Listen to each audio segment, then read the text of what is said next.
Waraanni bilisummaa Oromoo daranuu heddumatee jiraachuun isaa mirkanaa'e qabsoo bilisummaa Oromoo galiin ga'uu fi qabsoo hidhannoo taasisaa kan jiru waraanni bilisummaa Oromoo zoonii lixa Oromiyaa keessa sochii ammaan dura taasisaa ture daranuu jabeessee jiraachuu keelloon mirkaneeffate.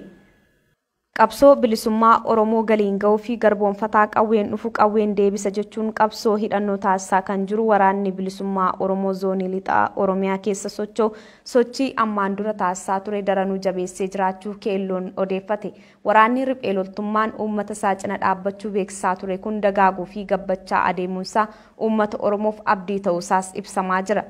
Suuraa fi suur-sagaleewwan waraana waboo kun yeroo gara yeroo bahaa kan ture yeroo ta'u tibba kana miidiyaa hawaasaa irratti viidiyoon waraana waboo kana baay'inaan agarsiisu qoodamaa jira.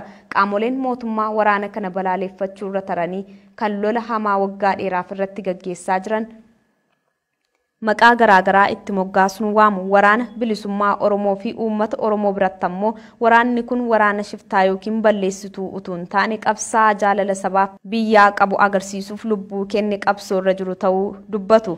Waraana riphee lolaa kana torbee lama gidduutti balleessina, al tokko immoo ji'a lama gidduutti dhabamsiifna yookiis ammoo baatii 3 keessatti waraanni kun dhume waraana mootummaa beeku qofti biyyattii keessatti akka socho'u hojjetaa jirra jechuun yeroo garaagaraatti dubbii taasisaa kan turan qondaalli waraana olaanaan Jeneraal Biraanuu Juulaa dubbii kana dubbachuun isaanii waggoottan lakkaa'amaa jira. Haa ta'u malee waraanni uummata Oromoo cinatti marartee qabu kun ergasiillee daranuu gabbatee walleenjisee falma hidhannootti jiraachuu fi guutummaa Oromiyaa sadarkaa dhuunfachuu jirurra gahuu gabaafamaa jira.